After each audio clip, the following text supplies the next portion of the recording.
Guys, I want to make a quick video.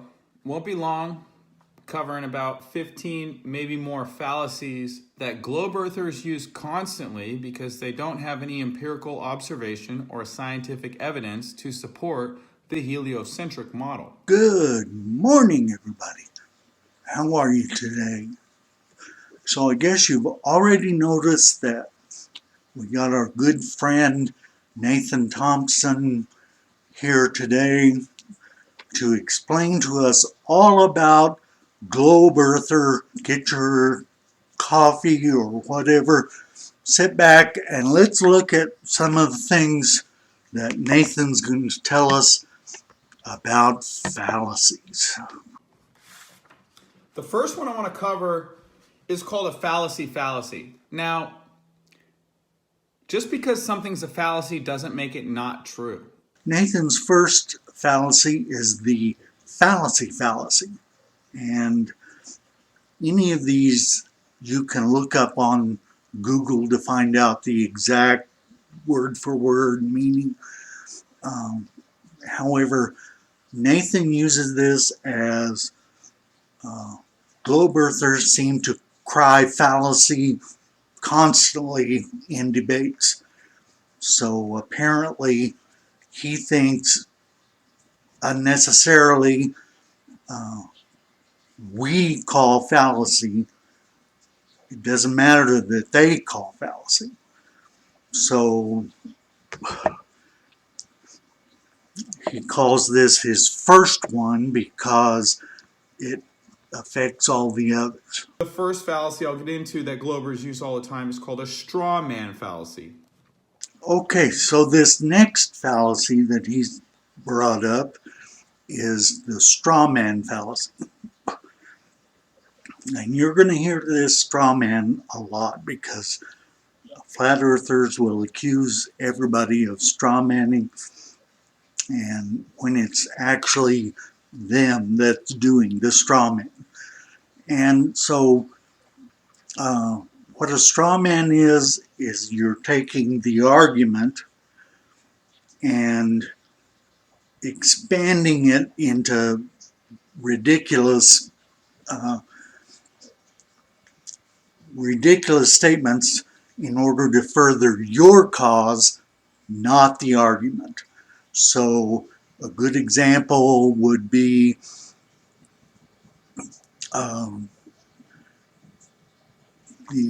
the atmosphere ends at the Kármán line at 10 to the minus 17 torr. And the flat earther will say, 10 to the minus 17 torr, do you know what kind of number that is? And why doesn't the vacuum of space suck all the atmosphere off the earth? Well, that's a straw man because they've gone beyond the argument to try to further their agenda. Okay? So, straw man. Second one is an ad hom fallacy. They use this all the time, trust me. This one is called the ad hom or ad hominem, which is Latin for to the man. And it means that instead of arguing a point or having, some issue that you're discussing, you're attacking the person. So this is where you might say, MC Toon is a clown. That's why his name is Toon. Nathan Thompson is a total idiot moron. Those are ad hominem fallacies, ad hominem arguments, because they're attacking the person and not an argument. Another one that's is called a genetic fallacy. That's where you automatically assume something is untrue just because of the source. This fallacy he calls the genetic fallacy.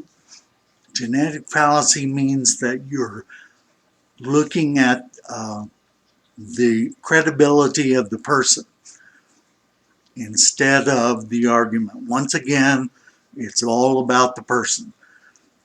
You might say Nathan Thompson was in jail for harassing kids, so he's not a very good source for information. You might say Bill Morgile has been on drugs and has had a drug issue for a long time. He still has valid information. I'm not questioning that whatsoever. The information you have is totally independent of where you come from or what country you're from or what accent you have. You still can have valid information. However, you can also still have totally wacko information.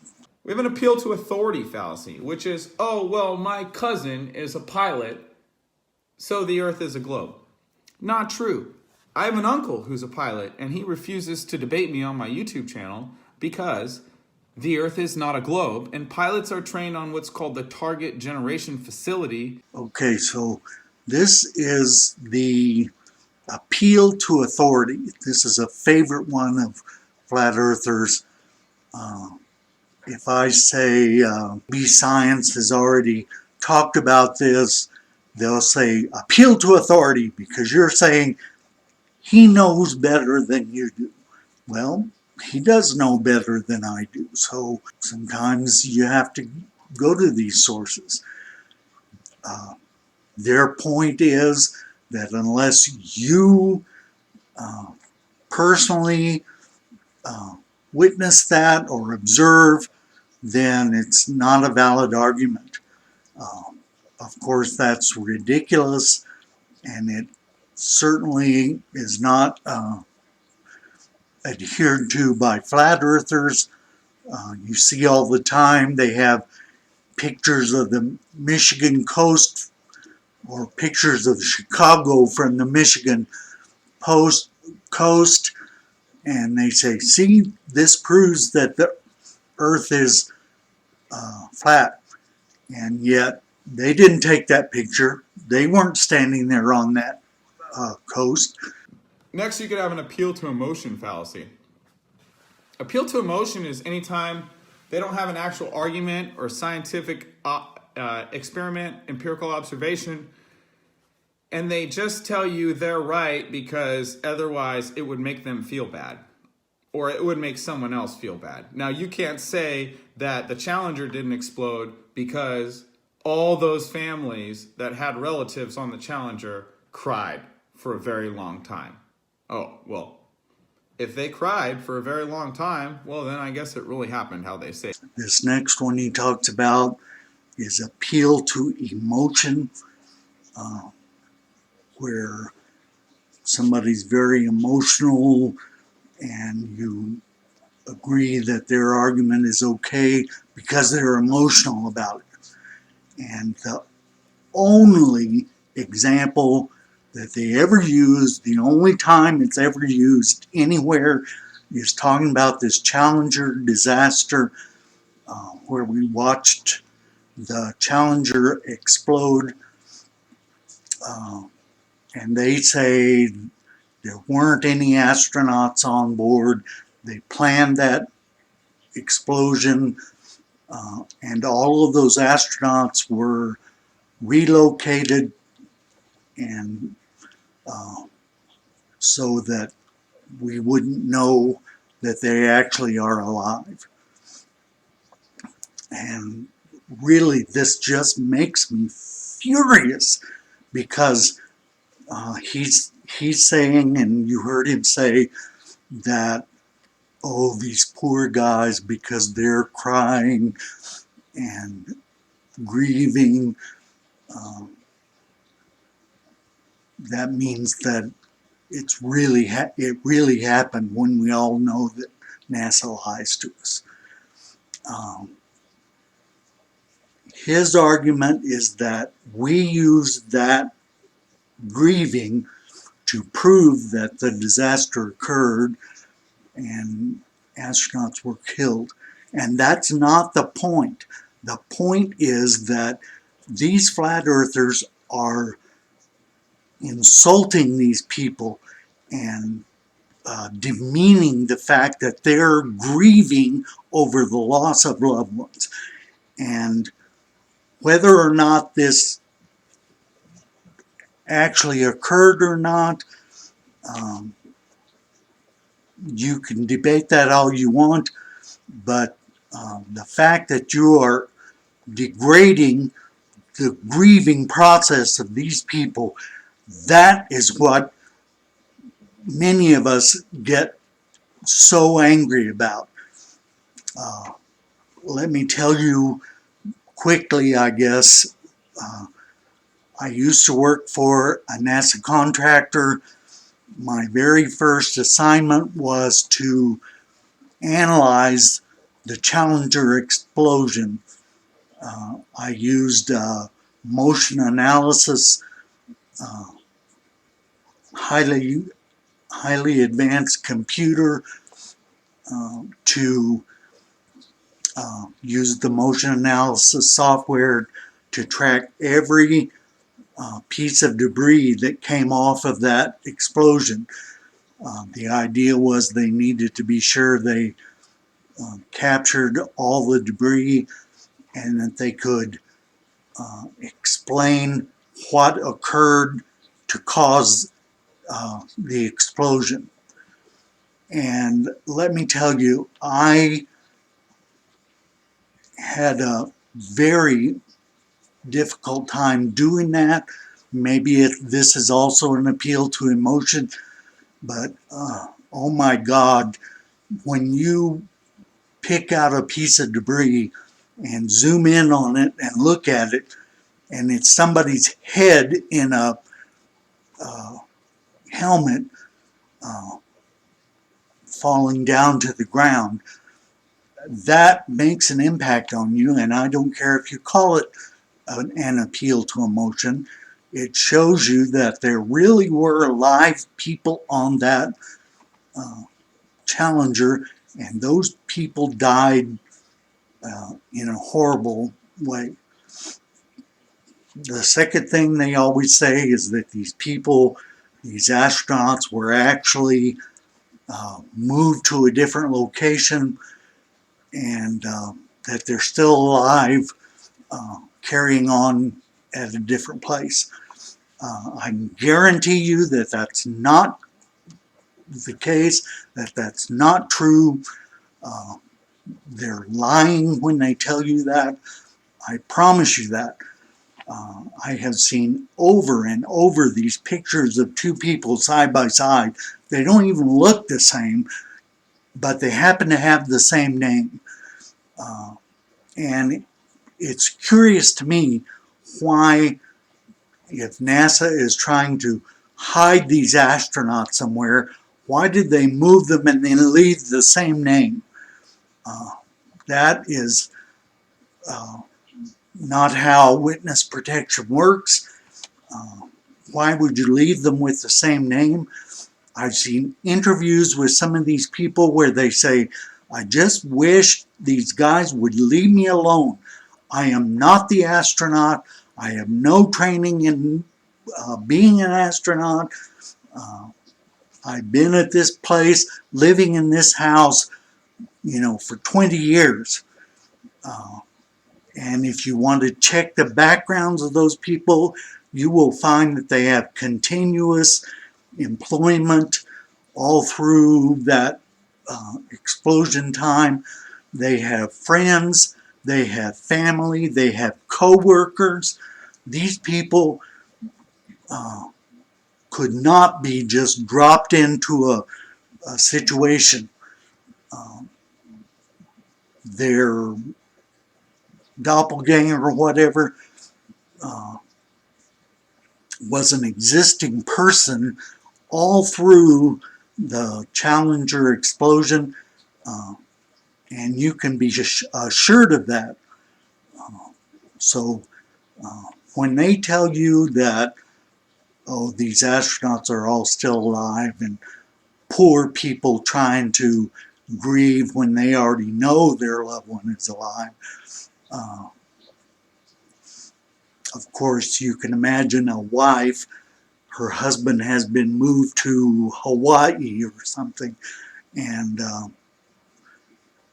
disrupted their entire family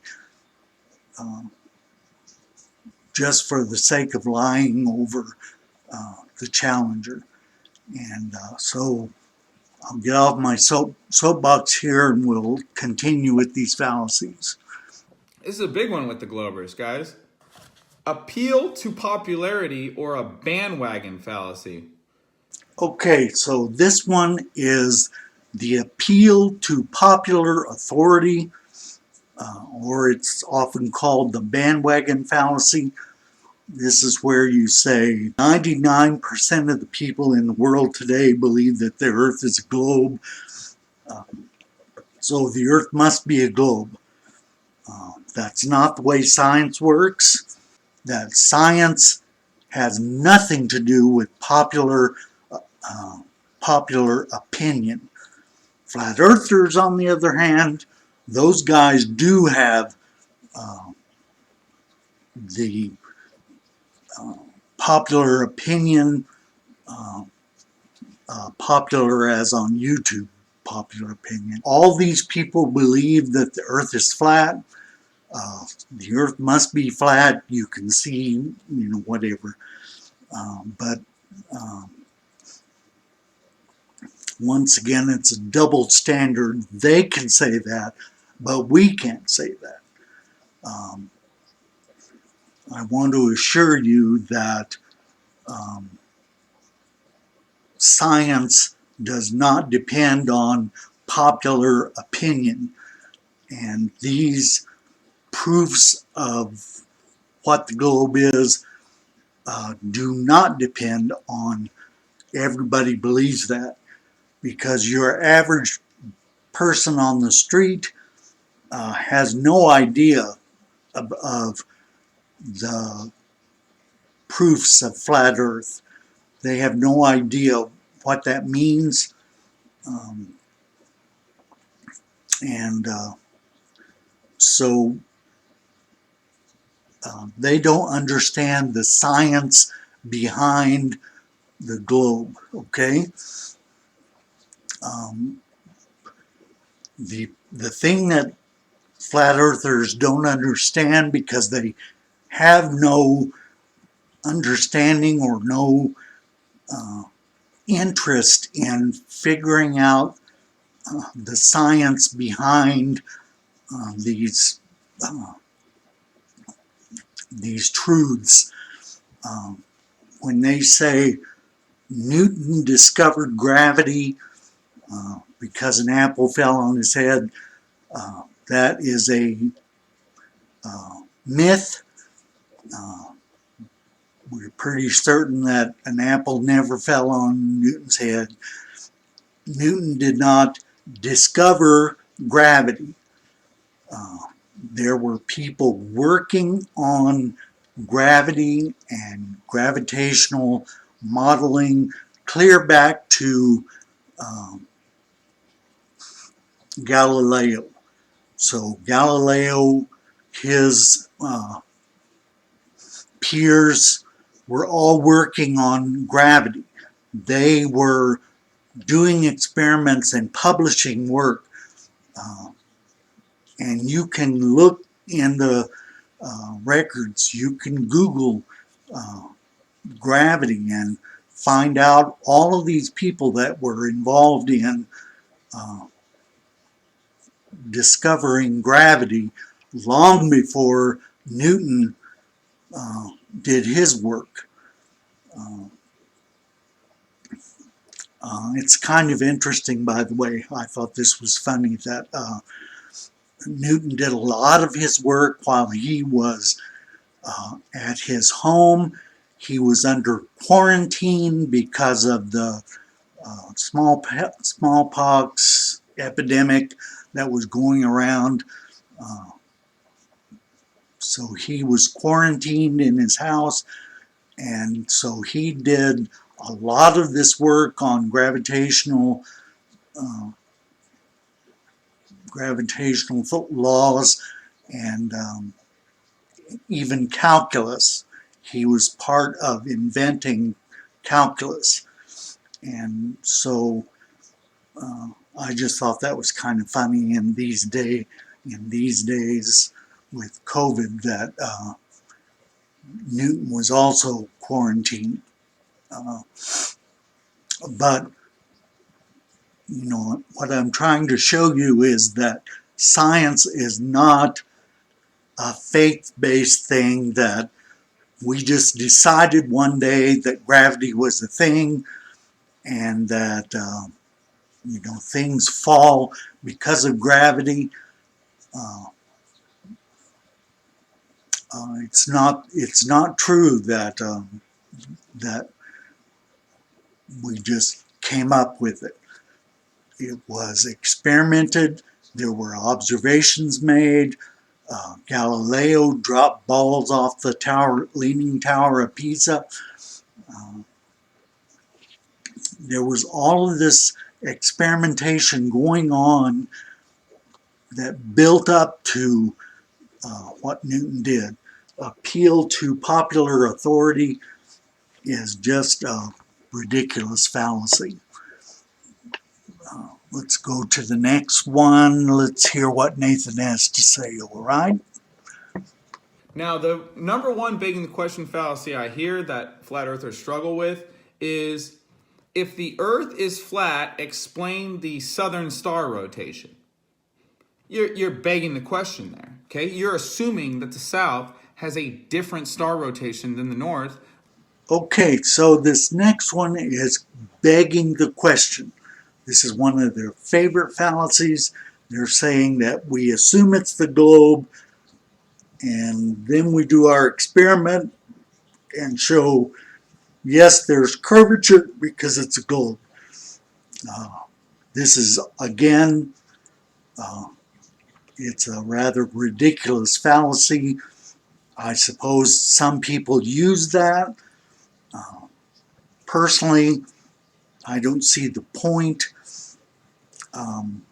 But I do see flat earthers. I have seen them myself. I've been doing this for over 3 years, and I have seen flat earthers that say, assuming that the earth is flat, let's do this experiment showing that these two nails in this board have the same kind of shadows that Eratosthenes used to discover the circumference of the earth.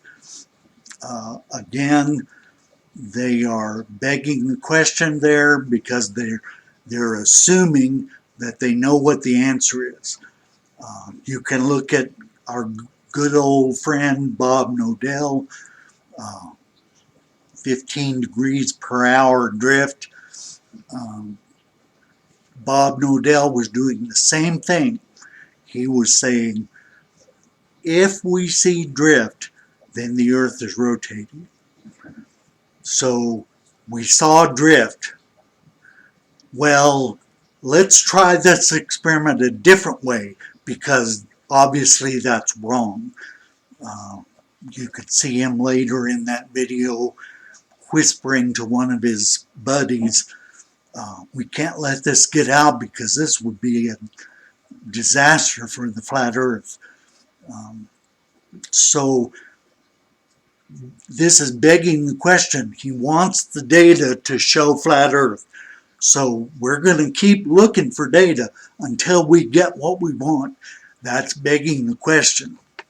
Affirming the consequent fallacy. Now, affirming the consequent is if P, then Q. P happens, so it must be Q, causing it. So a good example could be in the morning, the rooster crows and the sun comes up. So the sun coming up is caused an effect of the rooster crowing. Now, obviously, everyone knows the sun doesn't come up because roosters crow, because the second your rooster dies, you don't have an argument for the sun coming up. The sun will still come up when your rooster dies. So affirming the consequent is if P, then Q. P happens, so Q. We see the sun come up after the rooster crows, so it must be the rooster crowing causing the sun come up. Now, One way that they will use this is the sticks and shadows with Aristophanes. They'll say, well, if we live on a ball and the sun is parallel sun rays 93 million miles away from the earth, then we would have different shadows at different longitudes. Now, we do have different shadows at different longitudes, but your faith-based science assumes distant sun, assumes parallel sun rays, so you cannot use faith-based science to say that that is the cause, because correlation is not causation. Now, this works very simply with a small localized light above a flat and stationary Earth. Now, if you have a small localized light, personal incredulity, different sticks and shadows. The number one I hear for personal incredulity, guys, is right here. Why would they lie to me? We'll have different shadows. What is the reason for them lying to me? Neil deGrasse Tyson want to know these fallacies. You're going to want to be able to point them out because fallacies make meaningful discussion impossible. So if you want to have a meaningful discussion, it's called affirming the consequent fallacies. Now you know. This is affirming the consequent. You'll see that Nathan says this is the mathematical equation P, if P, therefore Q. Q happens, therefore P must have happened. This is a complete invalid logical statement. You cannot reverse that statement and have it be true. It's not. It does not work. His great example is the rooster crowing and the sun comes up. So if the rooster crows, therefore the sun comes up. That statement right there is invalid. You cannot say if the rooster crows, the sun comes up. It doesn't work that way.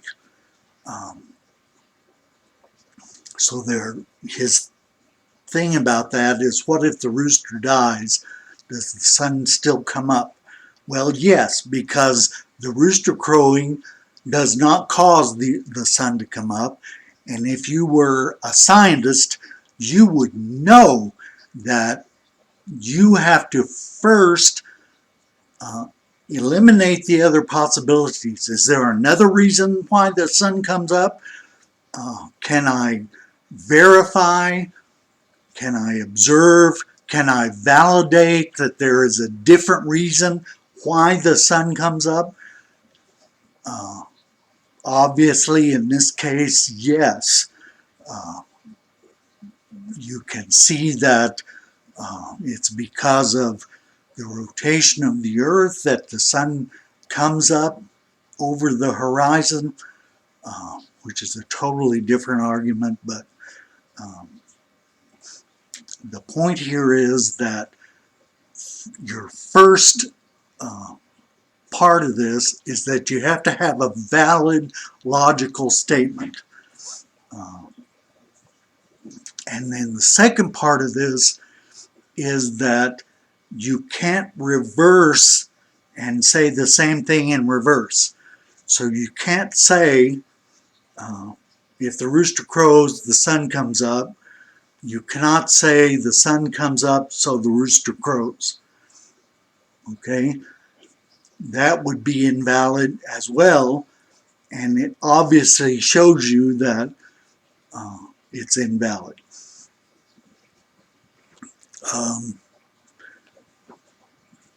If you actually study the mathematical logic behind this if P, therefore Q statement, you'll find that the opposite of that is actually if not Q, therefore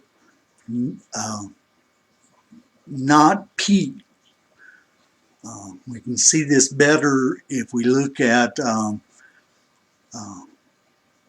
1 plus 1,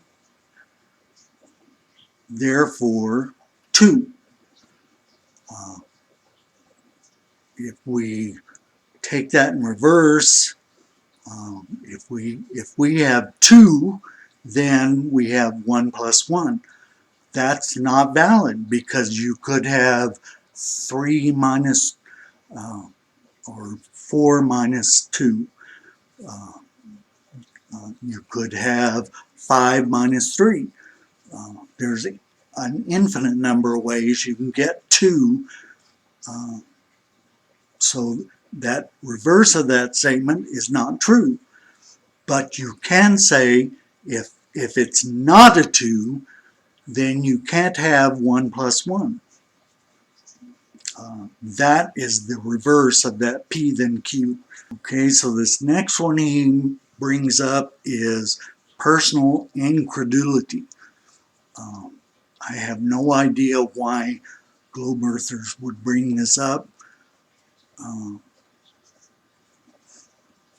There is not one single thing about flat earth that science-minded people cannot understand. However, the flat earth people often will say there's just no possible way that there could be an infinite universe. There's no possible way that we could send rockets into space because that would take too much precision, too much engineering, and we just, humans just can't do that. Well, that's personal incredulity. Because I don't understand it, because I can't figure out how it works, then it must be false. Okay? So let me give you some examples. I've had 2 brain surgeries, and we can say, oh my God, that's not possible. How can they drill into your brain and not cause permanent damage or death? It just doesn't work. I can't understand it, so it doesn't work. It's a fallacy. I mean, just because I don't understand it doesn't mean that it doesn't work. Another example, I think back in the early 1900s, 1910 or 1920, somewhere around there, people thought that if you traveled in a car faster than 60 miles an hour, your body would explode. You would die. That's personal incredulity. They haven't done an experiment, they haven't tried it, but it just doesn't work. Okay, that's personal incredulity. So personal incredulity was his last fallacy. Actually, he had like 3 more, but they were all things that he invented. So I have this fallacy that I think one of them was the snoopdogg fallacy, which says you're just not high enough to see the curve, as in high on drugs. That's why I use Snoop Dogg. These fallacies that he made up are, affirming, consequent. You're assuming that it's a flat earth, therefore any argument that's made is a fallacy. It's invalid data. He says himself in the video that it was invalid data and we could just ignore it.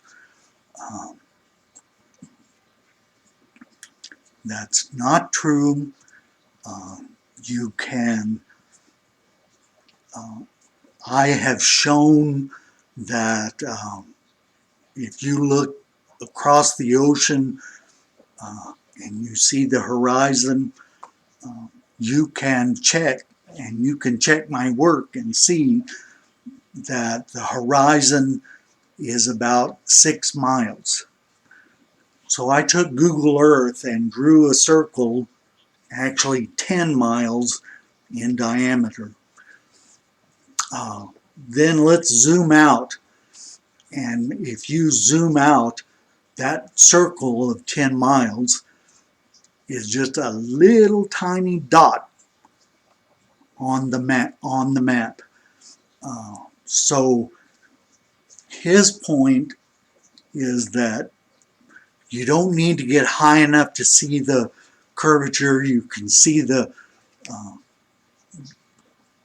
whatever it is, the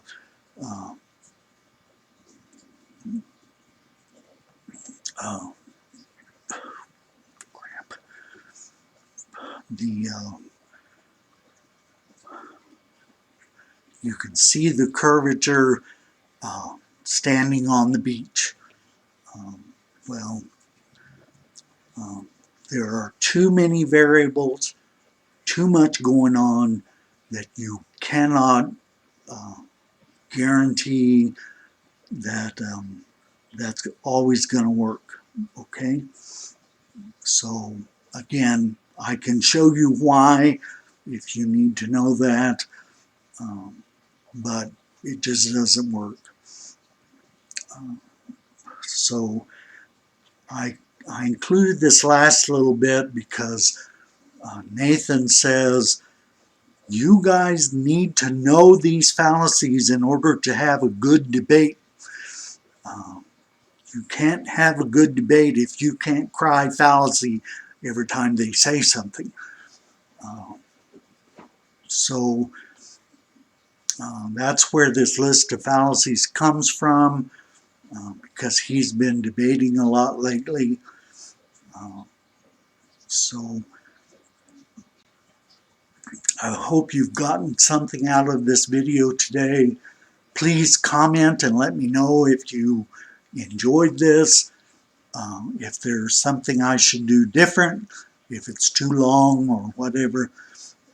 I'm really trying my best to shorten my videos, so stick with me here, okay?